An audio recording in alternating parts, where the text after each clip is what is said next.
प्राचीन स्मृतियों की पत्थरीली गलियों में समय मानो प्राचीन धुंध बनकर शांतिपूर्वक भटकता है और चट्टानों की सतहें सरल किंतु सत्य से भरी रेखाओं के माध्यम से मौन कथाएं कहती रहती हैं। शैल कला केवल सजावट नहीं है, वह प्रमाण है मौन में सील की गई श्वास स्वयं। शॉवेट केव जैसे स्थानों में जानवरों की आकृतियां ऐसी प्रतीत होती हैं मानो वे अभी अगले ही क्षण जीवित होकर चलने लगेंगी। अन्य स्थानों पर हमें ऐसे रूप मिलते हैं जो आधुनिक तर्क की सीमाओं से परे हैं। सर्पिल आकृतियां, जाल जैसी संरचनाएं और कांपते हुए प्रतीकों के समूह जिनका अर्थ समय के साथ खो चुका है। और फिर 30,000 वर्ष से भी अधिक पुराने हाथों के निशान, एक सरल फिर भी गहन कार्य। मैं कभी यहां मौजूद था। वे केवल चित्र नहीं हैं, बल्कि विचारों के अवशेष हैं। एक पुल जो अतीत में खो चुकी चेतना को आज भी जीवित वर्तमान से जोड़ता है। वे जीवित रहने की कहानियां कहते हैं, भोजन और भय की कहानियां, क्योंकि वह संसार केवल निवास और दिनचर्या का नहीं था। वहां अंधकार था, घायल शरीर थे और हिंसा के चिन्हों से भरी आकृतियां थीं। सबसे प्राचीन कला हमें एक गहरी सच्चाई फुसफुसाकर बताती है। यह संघर्षों में ढले एक कठोर संसार की स्मृति है। यूरोप की गुफाओं में विशाल पशु आकृतियां बनने से बहुत पहले अन्य क्षेत्रों में अभिव्यक्ति की प्राचीन इच्छा पहले ही जाग चुकी थी, दृश्य संसार को प्रतीकों में बदलने की लालसा। लेकिन यह यात्रा फ्रांस की दुर्गम गुफाओं या इबेरिया की पर्वतमालाओं की छाया में शुरू नहीं हुई थी। इसकी शुरुआत और भी दूर दक्षिण में हुई। दक्षिण अफ्रीका की ब्लोम्बोस केव गुफा में पत्थर के टुकड़े मानवता के उस रहस्य को चुपचाप संजोए हुए हैं जब मनुष्य स्वयं को पहचानना शुरू कर रहा था। लाल मिट्टी पर उकेरी गई परस्पर काटती रेखाएं केवल सजावट नहीं है, वे प्रतीकात्मक सोच के उदय का संकेत हैं। छेद किए गए शंख संभवतः आभूषण, रंग मिश्रित करने के लिए हड्डी के औजार और पात्र के रूप में प्रयुक्त अबालोन के खोल। यह सब उस बौद्धिक प्रभात की रंग पट्टिका थी जिसने चेतना के उदय को रंग दिया। ये अवशेष पुरातत्व में अपवाद नहीं, बल्कि चेतना के निर्माण के प्रमाण हैं। और ध्यान देने योग्य बात यह है कि इस प्रक्रिया में मानवता कभी अकेली नहीं थी। स्पेन की गुफाओं में पाए गए लगभग 64,000 वर्ष पुराने चिन्ह, जिन्हें निएंडरथल का माना जाता है, दर्शाते हैं कि सृजन की चिंगारी किसी एक प्रजाति तक सीमित नहीं थी, बल्कि साझा की जा सकती थी। एक बार प्रज्वलित होने के बाद वह अग्नि आसानी से नहीं बुझती। वह पहाड़ों, जंगलों, नदियों और समुद्रों को पार करती हुई मानवता के साथ फैलती गई और हर भूमि को प्रतीकों के प्रकाश से भरती चली गई। सूखी घास के मैदान में फैलती आग की तरह सृजन की इच्छा भी फैलती गई।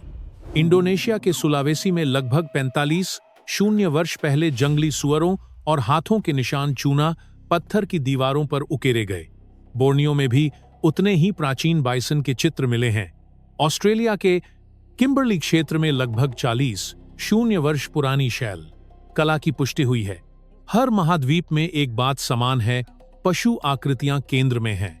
हजारों वर्षों तक रेनेडियर, शेर, गैंडे, बाइसन और मैमथ आश्चर्यजनक यथार्थवाद के साथ चित्रित किए गए। इसके विपरीत मानव आकृतियां बहुत कम दिखाई देती हैं, और जब दिखाई देती हैं तो वे प्रायः घायल, पराजित या पीड़ा में होती हैं।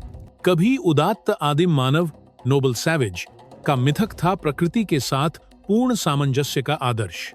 लेकिन समय के साथ यह छवि टूटने लगी। उत्तर पुरापाषाण काल की संस्कृतियां जैसे ओरिग्नेशियन कल्चर, ग्रावेटियन कल्चर और मैग्डालिनियन कल्चर जहाँ कोरा साधारण काल छोड़गेइन, वहीं उन्होंने अपने भीतर एक अंधकारमय पक्ष भी संजोया हुआ था। जब विशाल पशु आकृतियां चट्टानों पर जीवित प्रतीत होती हैं, तभी कभी कभी कुछ विचित्र उभरता है मानवीय, लेकिन साथ ही क्रूर भी। दक्षिणी फ्रांस की पेचमर्ल केव गुफा अपने बिंदुयुक्त घोड़ों के चित्रों के लिए प्रसिद्ध है, जो मानो जीवित पत्थर से उभर रहे हों। हालिया आनुवंशिक अध्ययनों के अनुसार ये बिंदु संभवतः प्लाइस्टोसीन युग के वास्तविक घोड़ों के पैटर्न को दर्शाते हैं। लेकिन इन सूक्ष्म चित्रों के पीछे, अमूर्त प्रतीकों के बीच, एक सरल मानव आकृति छिपी हुई है। बिना सजावट की कठोर रेखाएं, उसकी मुद्रा स्पष्ट है। वह औंधे मुंह गिरी हुई है, हाथ पांव फैले हुए हैं और उसका शरीर किसी लंबी वस्तु, शायद भाले से भेदा गया है। व्याख्याओं के अनुसार उसके शरीर में 5 से 10 तक नुकीली वस्तुएं धंसी हुई हैं। पास ही एक बड़ी सममित आकृति भी है, जिसे कुछ लोग भाला मानते हैं, जबकि अन्य इसे क्षेत्र या समूह की पहचान का चिन्ह समझते हैं। लेकिन इसकी एक और प्रत्यक्ष व्याख्या भी हो सकती है। यह चुनौती का संकेत है। दोनों हाथ फैलाए, पैरों को मजबूती से जमाए, सामना और दृढ़ निश्चय का प्रतीक। यह किसी कमजोर पीड़ित की छवि नहीं है, बल्कि यह स्वयं धमकी का अवतार है, पारिस्थितिक और शारीरिक संघर्ष की अभिव्यक्ति। यह आधुनिक पृथक समुदायों के उन विवरणों की याद दिलाता है जहां सीमा की रक्षा करने वाले लोग अजनबियों के सामने पीछे नहीं हटते, बल्कि अपनी जगह डटकर खड़े रहते हैं और मौन में हथियार उठा लेते हैं। संभव है कि पुरापाषाण युग के ये प्रतीक भी इसी अर्थ को धारण करते हों, आक्रमणकारियों के लिए चेतावनी या बिना शब्दों के व्यक्त किया गया भय। यह वही प्रतिक्रिया है जो मनुष्य संकट के समय दिखाता है। वास्तव में ऐसी समान आकृतियां आसपास की अन्य गुफाओं में भी मिली हैं। संभव है कि वे किसी विशेष समूह का प्रतिनिधित्व करती हों, ऐसे समुदाय का जिसने हिंसा के निशानों को दर्ज करने से परहेज नहीं किया। पास ही स्थित कोन्याक केव, जिसे हिमयुगीन कला का तीर्थ कहा जा सकता है, में भी बेचैनी से भरी छवियां मौजूद हैं। हिरणों और जंगली बकरियों की आकृतियों के बीच एक विचित्र दृश्य उभरता है। एक मानव आकृति एक विशाल हिरण, संभवतः मेगालोसरस के साथ आच्छादित दिखाई देती है। 3 भाले उसकी पीठ को भेद रहे हैं। वह व्यक्ति मानो भागने की कोशिश कर रहा हो। संभव है कि यह किसी दंड या वध के क्षण को चित्रित करता हो। और फिर एक दूसरी, अधिक प्रत्यक्ष और जीवंत आकृति सामने आती है। एक शव सीधा फैला हुआ, बार बार भालों से भेदा गया है। भाले उसके हाथ, पैरों, धड़ और दोनों ओर गहराई तक धंसे हुए हैं। यहां गलतफहमी की कोई गुंजाइश नहीं है। कोई ऐसा रिक्त स्थान नहीं बचता जो अस्पष्ट व्याख्या की अनुमति दे। यह एक जानबूझकर निर्मित अभिव्यक्ति है। यह न कोई दुर्घटना है, न अराजकता, बल्कि एक घटना को प्रतीकात्मक रूप में पुनर्सृजित किया गया है। यह हत्या का अत्यंत सूक्ष्म चित्रण है।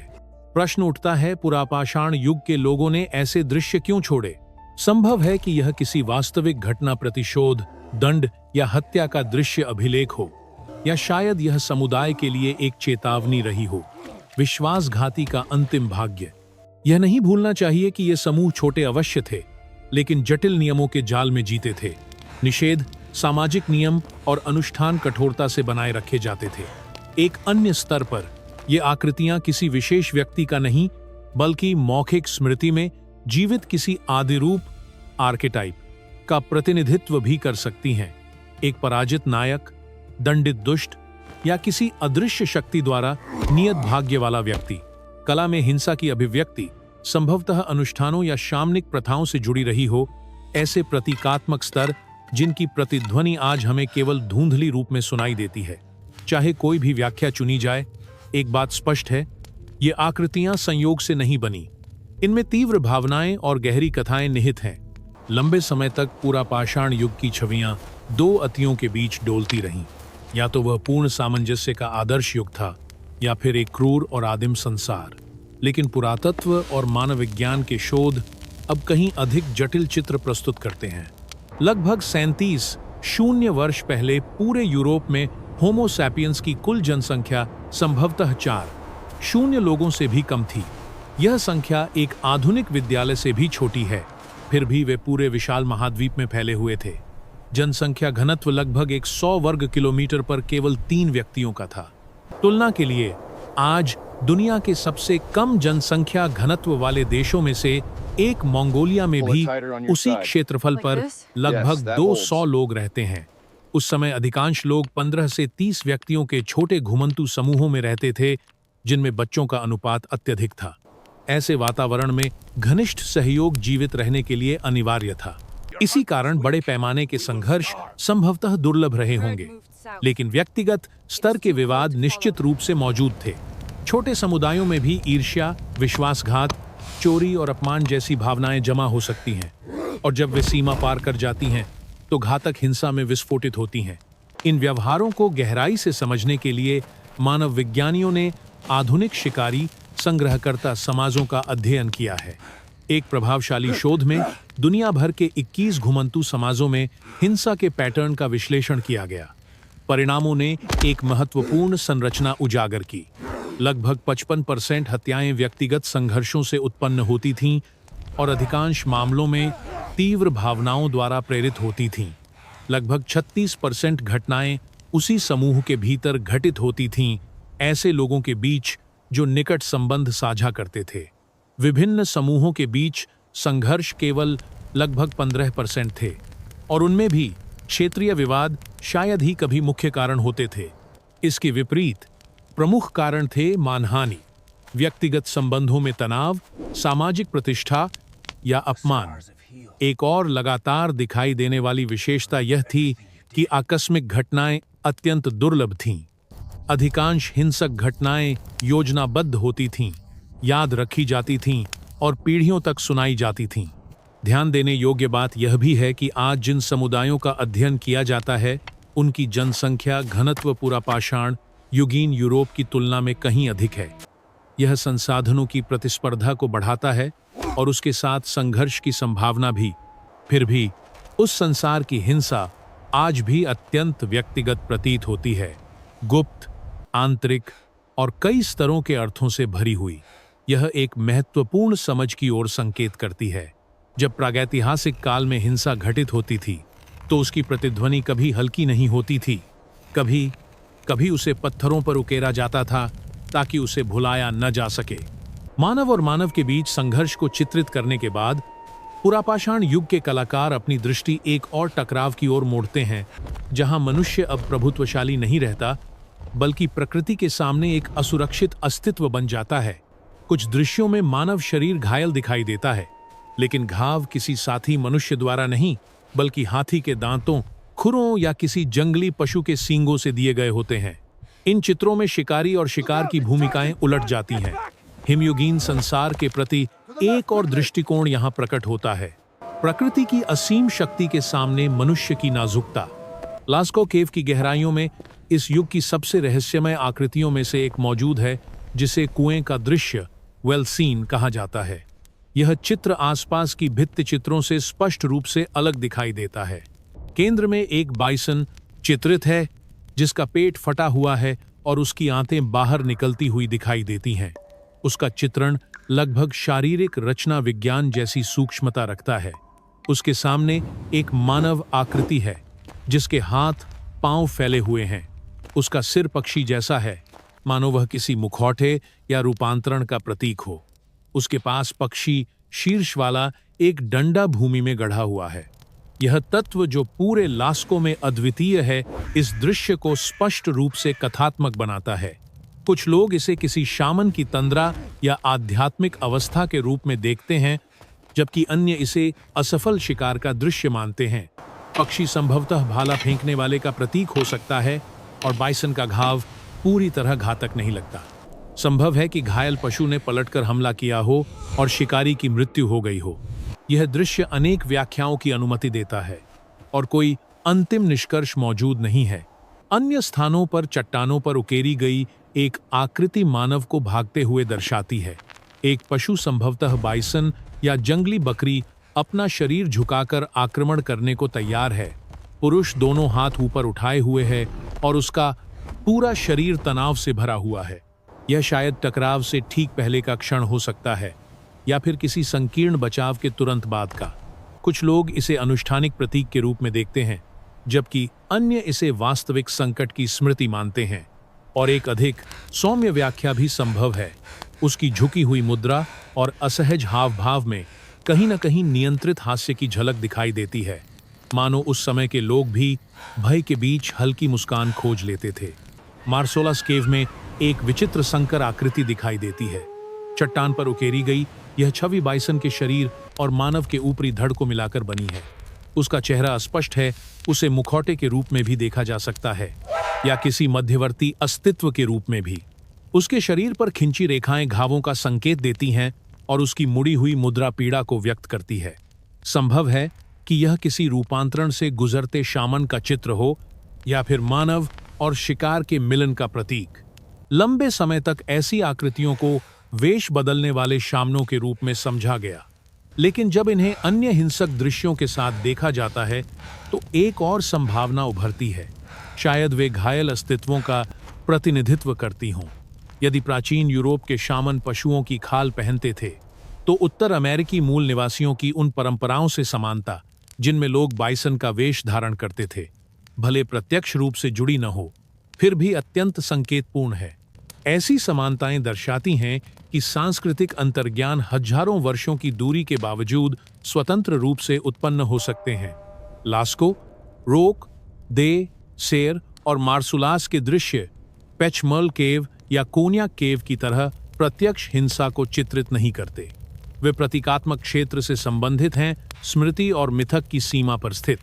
यह निश्चित रूप से नहीं कहा जा सकता कि वे वास्तविक व्यक्तियों को दर्शाते हैं या किसी खोई हुई कथा के पात्रों को, लेकिन वे सभी इस बात की ओर संकेत करते हैं कि उत्तर पुरापाषाण युग की संस्कृतियां विश्वास, अनुष्ठानों और कथाओं से भरी दुनिया में जी रही थीं। उनके मिथक, जो अब लुप्त हो चुके हैं, संभवतः यूनानी या मेसोपोटामियाई मिथकों से कम समृद्ध नहीं रहे होंगे। जब हम पक्षी, मुख वाले मनुष्यों या अर्धमानव, अर्ध पशु आकृतियों को देखते हैं, तो संभव है कि हम केवल स्मृतियों को नहीं बल्कि विश्वासों को देख रहे हों। उस प्रतीकात्मक संसार में हिंसा केवल एक खतरा नहीं थी, उसका अर्थ था, उसका स्थान था और उसकी भूमिका थी। अंधकार और रंगों के बीच शैलकला केवल सौंदर्य की कहानी नहीं कहती, बल्कि मानव की नाजुकता, आदिमता और गहराई को भी प्रकट करती है। यह केवल चित्रण नहीं है, यह स्वयं मनुष्य है जो जीता था, प्रेम करता था, डरता था, भागता था और विश्वास करता था। प्रत्येक रेखा संसार को समझने, उसमें जीवित रहने और अपने अस्तित्व का चिन्ह छोड़ने का प्रयास है। दसियों हजार वर्षों के पार वे आकृतियां आज भी प्रतिध्वनित होती हैं। वे इसलिए जीवित नहीं हैं कि उनमें क्या चित्रित है, बल्कि इसलिए कि उनके भीतर एक सत्य छिपा है। वे कलाकार भी बाहरी पर्यवेक्षक नहीं थे, वे भी हमारी तरह अंधकार और पत्थरों के बीच अर्थ खोजने वाले मनुष्य थे।